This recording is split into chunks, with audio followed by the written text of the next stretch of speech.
علينا يا الله الله الله يا الله الله الله يا الله الله الله يا الله ارحم علينا ya Allah. Arı kılık maktala bizim bu surman dinne, amma başarmay kala kılıklı bolma kimne. İmandan son kılıktır ama Allah'ın sıylısı, kılıkka tergev vermey adamlarını hıylısı. Kılıklı bol adam ol, sağa izleme abur, açulanma akırma, özünü tut sen sabur. Tanış biliş yoluksa başlap beri salamını, ircay gambetin tutup uzatıp kalamını.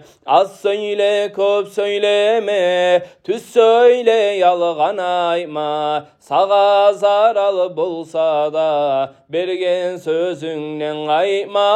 Allahu Allah ya Allah, Allahu Allah ya Allah, Allahu Allah ya Allah. İrham aleyna ya Allah. Çomarlık kılıklanı bir yedir bile Musan, çomart bol yesin razı bolganı süye Musan. Arek bolmaktan maktan o erişi kılık, men olayman men bulay demek adamga iyilik. Menlik ulluluk yalnız bir Allah'a yaraşa, yüreği ullu adam iblis mulan yanaşa. Safarda ya da işte başkalara sallama, sen et yoldaşlarını kulluk çeti kollama. Uyde katunu yaşlağa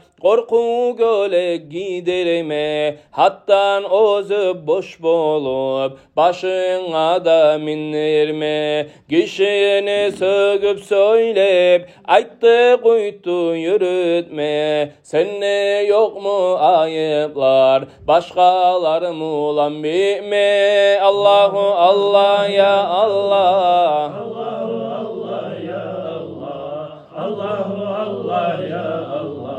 İrham aleyna ya Allah. Yüreğini taza tut, baylanı da gülleme. Sen bay Musan pakırga, sansanımay kol silleme. Yalınma sen hakimge, ondan zat umut etip. Hakim Musan özünü görme bulutga yetip. Hıylı arı kılıklar eskerildi nazmuda, Allah tavfik bergenge koptu güllür az buda. Lapta asıl kılıklı kim bolgan hep sorasan, bilersen kim olganı kitaplara karasan. Ozokta paygambardır kılıklanı bulağı, bar halka ulgu bolgan